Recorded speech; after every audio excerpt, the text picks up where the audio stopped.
Rob Tebbutt for Boxing News, joined by the one and only Francis Warren. We are here at the Magnificent 7 announcement. Always a pleasure, Francis. How are you getting on?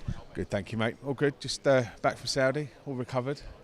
Recovered? Because I'm looking around at this room and there's quite a few people who've just got back from Saudi and nobody really looks like they've recovered. It looked like a hell of a week. I got the early flight back, mate. I was out of there quickly, but it was a great week and topped off with a great fight and one for the ages, you say. But it was a great week. We'll come back and talk about what transpired in Saudi this past weekend later on in the interview. But the Magnificent 7 returns, much to the pleasure of boxing fans out there. It's something that I spoke to your dad, Frank, about in the past. You know, we're getting all of these shows that are going to Saudi, and people are kind of looking at what's happening on these shores. Doesn't get much better than these shows. No, and it's I think the third one quite quickly that we've done. There was one in Manchester, wasn't there? And then we had that great show with Nathan and Brad, ran it the first time, and just was great that they both agreed to go and do it again so quickly. It's good to make sure that we keep going back to the Midlands, keep that train going, and there's some real good 50-50 fights on this card, and it's a real treat for the fans to get all these fights done. Something that your dad on the top table said, we've done the main event in partnership with I think he called them the besties. Matchroom, of course, Queensberry and Matchroom working together very closely, which is great for the sport, as we all know. But Liam Davies versus Shabazz Masood, didn't make it to the 5v5, but that's a hell of a fight, cross-promotional. It's a great fight, and it's a local derby. I think, after Liam's last fight, I think he's he's a slight favourite for the fight. His last performance was phenomenal. Great finish, absolutely like one of them wonder punches that you watch over and over again. But Shabazz is, he's obviously got his own massive ambitions. He's very highly ranked with the WBA, it's a great fight, and the winner obviously goes on to bigger and better things. Obviously, Liam is well positioned. This is for the IBO super bantamweight title. Certainly, Naoya Inoue holds all of the silverware or the gold at 122 pounds. But who knows? He may be kind of moving to featherweight at some point in the next 12 months. For both men, Liam Davies and Shabazz Masood, is it about kind of manoeuvring yourself to be there when the ball drops if the opportunity comes to box for a vacant title? I think so. Liam's consistently proven, every time he's been asked to move up a level, he's capable of answering whatever anyone's got to throw at him. The governing bodies are recognising this as well. He's got a decent ranking with the WBC, and as you say, he said quite often, he would take the Inoue fight, and that shows you the belief he's got in himself. However, it'd be nice to be buggered off, to be honest.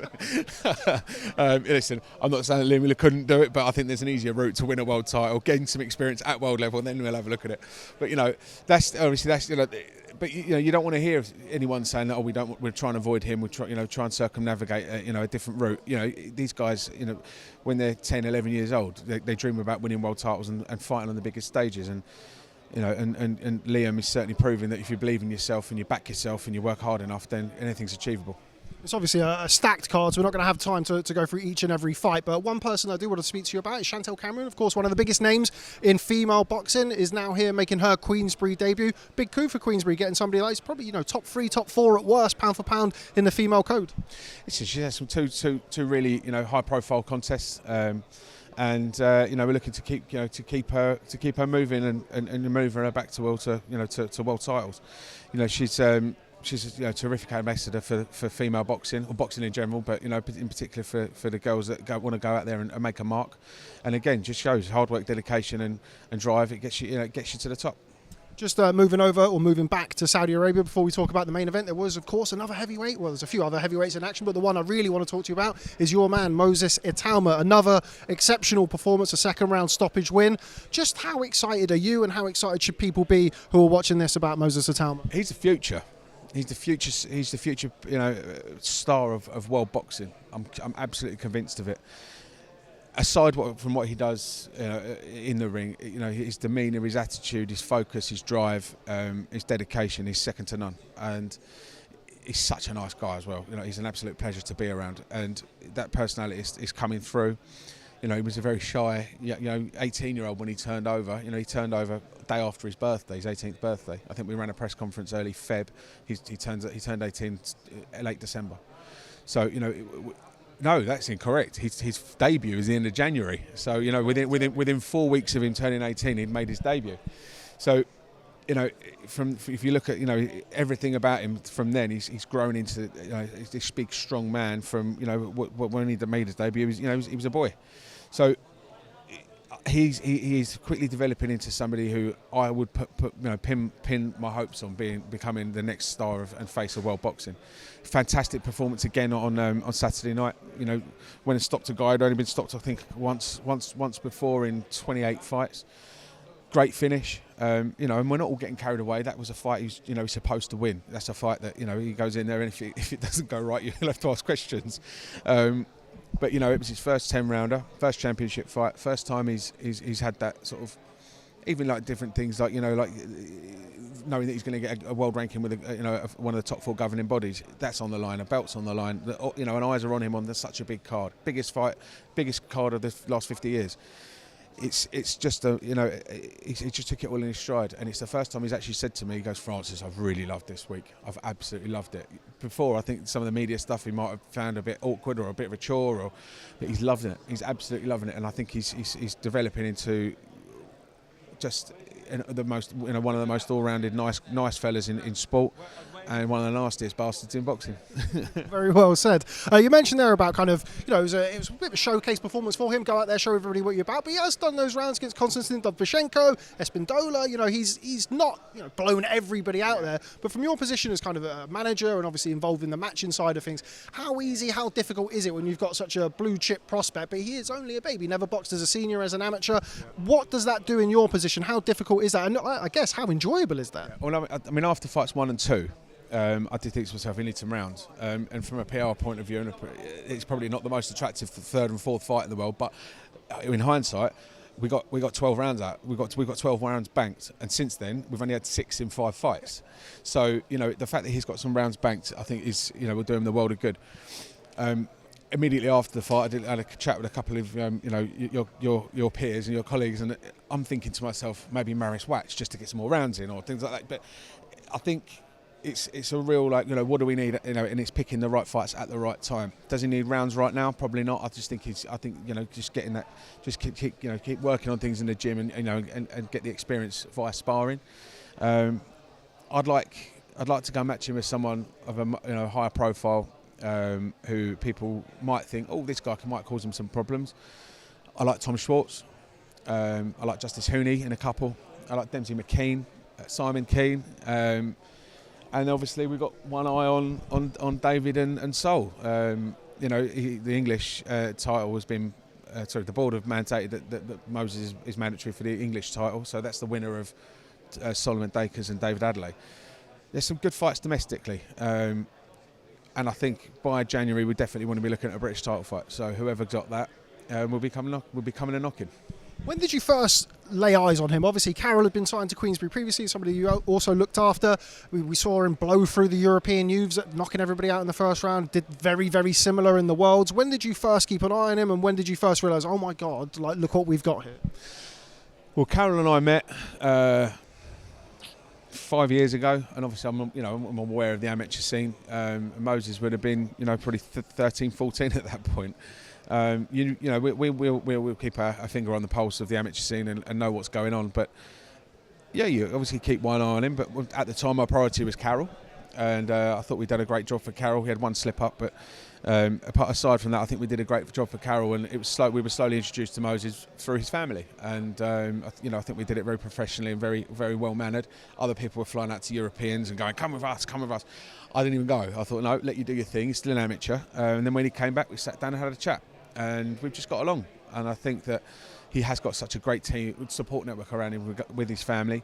Him and Carroll have got such strong family ties that we did it. We wanted to do it in a respectful way, so it was done in the right manner. We waited till he was 18 as well, obviously, before anything was done and signed, and there was no pressure on anyone to do anything early, it was been quite an organic relationship that's developed between myself, with Queensbury and the Itauma family. Obviously, much has been made about beating Mike Tyson's record, and some people have said it's a marketing tool. You speak to Moses; it's very much something that he still feels that he wants to do. Where are you with that? Of course, now you mentioned you just got picked up a world ranking, and things are starting to move in the heavyweight division. We expect the belts to now kind of break up over the course of the next 6 to 12 months. Is that realistic? Could we be looking at Mike Tyson's record?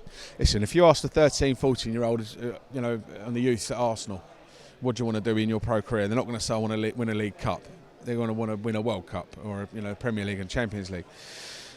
Moses Itauma has got a dream to be the youngest ever heavyweight world champion, and it certainly is a fantastic ambition to have. And I think you should applaud him for coming out as an 18-year-old saying that he could be regarded alongside Mike Tyson by the time he's 21. Is it possible? Yes, anything's possible. As you just as we both said, that he's going to have a world ranking now with the WBO. But there's definitely no rush. I think the focus is always the next fight. Yes, we're going to manoeuvre him and we'll get him up the rankings. And if, say, by February next year we think, oh, quite fancy that one, we will push for it. If we think he's not ready for it, and if I think that he needs more time, in intercontinentals and international fights, then that's what we'll do. He'll probably tell you different, and he'll probably give me a kick up the arse for saying that he might have to be patient. But this is very much he's the one in there doing the fighting, and he's very much it's very much a team effort, and I think he's quite happy for us for me to make sure that he's manoeuvred in the right way at the right time. Obviously my dad's been in this 40 years and he's done this hundreds of times, so obviously that experience is there to lean on. I've been around the block a few times as well, but I think, and with George as well, there's probably 100 years of experience there. So he's in really good company in terms of the team he's got around him. He's phenomenally dedicated to what he wants to achieve in this sport. He did an interview with I think it was the Telegraph on Friday, and the sign off was, I want to leave a legacy. I want to be a legend, and I've got to help him do that. But I won't help him do that if he's thrown into a world title fight next May and it's an 80-20 against him. If there was a 50-50 fight for a world title next May, yeah, we probably would do it. However, he has to have had the experience beforehand to make me feel confident enough that I would make the right decision for him. We're obviously here for a slew of announcements and press conferences today. One that we're expecting to be announced is Joyce versus Joyce-Chisora. Obviously, two very well-known names. I don't know. I heard some people who told some people already. But we're obviously two very well-known, very established names in the heavyweight division. How far away do you think Moses is from potentially boxing the winner or even loser of that fight?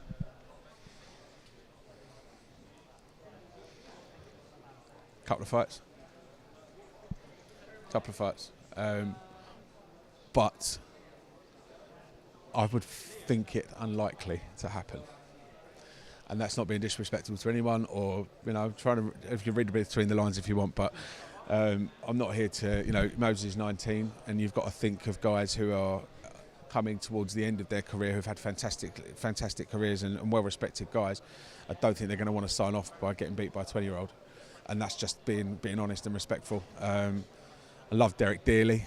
I've known Derek for 25 years, and Joe's been a fantastic ambassador for boxing. But I think Joe against Derek, it's a great fight, and the winner will go on and have one last Hail Mary, probably at a world title. But I think the loser should probably pack up. I don't think it'd be right to go and try and make fights against a young, fresh, powerful 20-year-old because it'd just be a disaster. He's a phenomenal specimen, Moses. And I think, Tyson said it himself when he was asked, would you put Moses Itauma in your final 10? And he went, do you think I'm stupid? I think Joe and Derek would probably say the same thing. And I like both those guys far too much.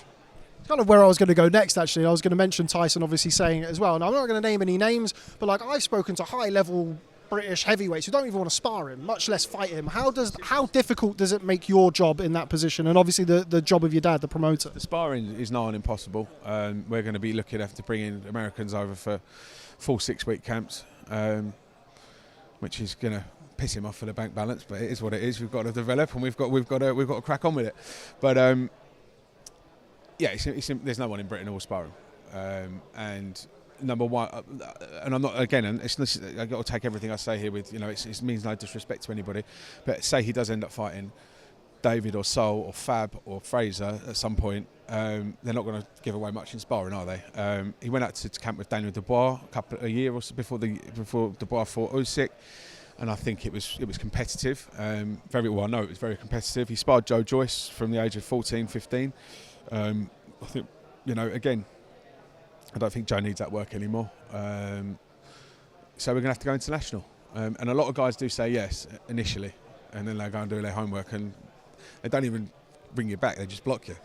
But it's very tough for the sparring. I think the opponents-wise, again, he's only 19 at the moment, so I've had replies from other managers to say, it's a good fight, we'll take the money, but we don't want a loss against an 8-0 19-year-old kid. So that's the challenge.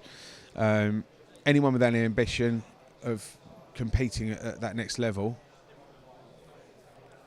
probably isn't going to fight him at this moment. So it's probably that he needs 2 or 3 more competitive learning fights before people will start.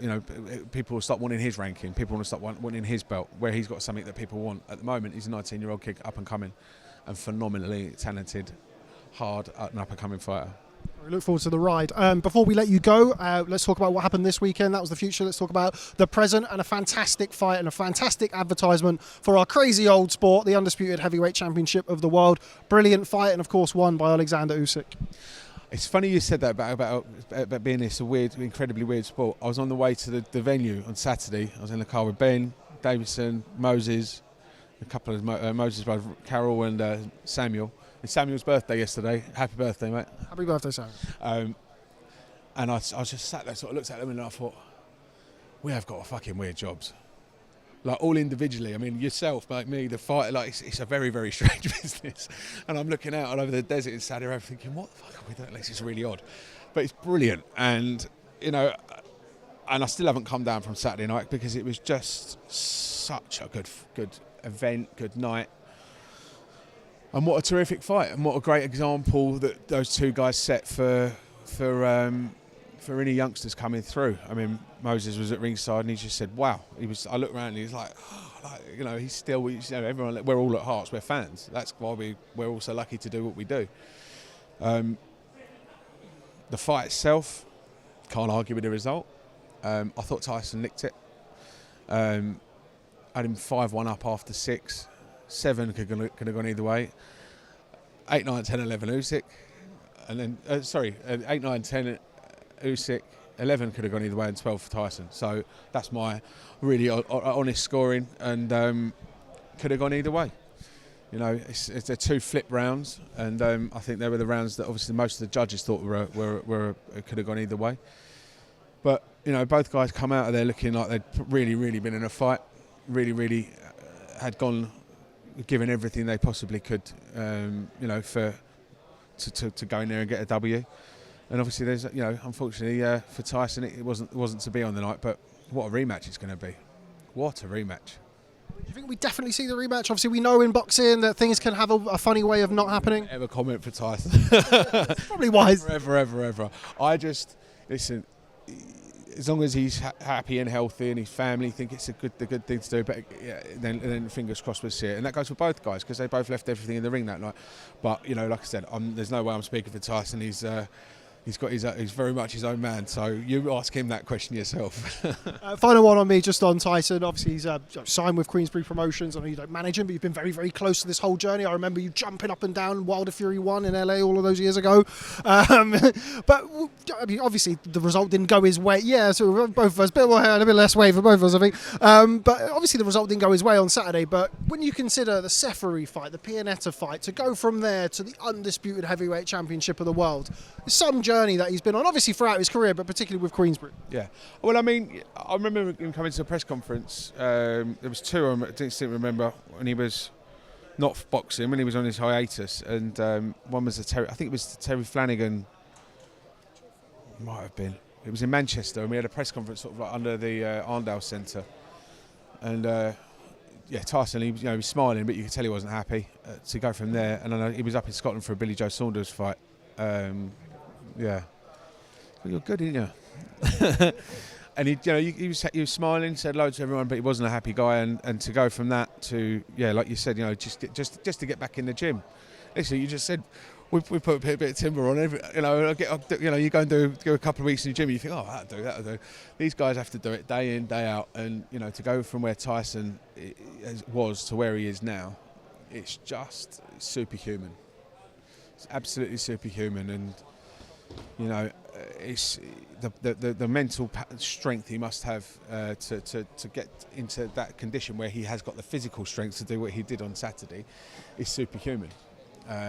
And all the other stuff around it, all the PR and all the media and all the rest of it, if you just look at that man on his own and where he's been and what he's been through and what he's come back from, the adversity he's gone through, and the positivity that he's spread throughout the world, and the inspiration he's given to everybody, I think there's not a person on this planet who could say, oh, well, so what? He did that. It's unbelievable what he's done, and he will forever be a hero of mine. Well said, Francis Warren. Always a pleasure. Thanks very much for speaking to Boxing News.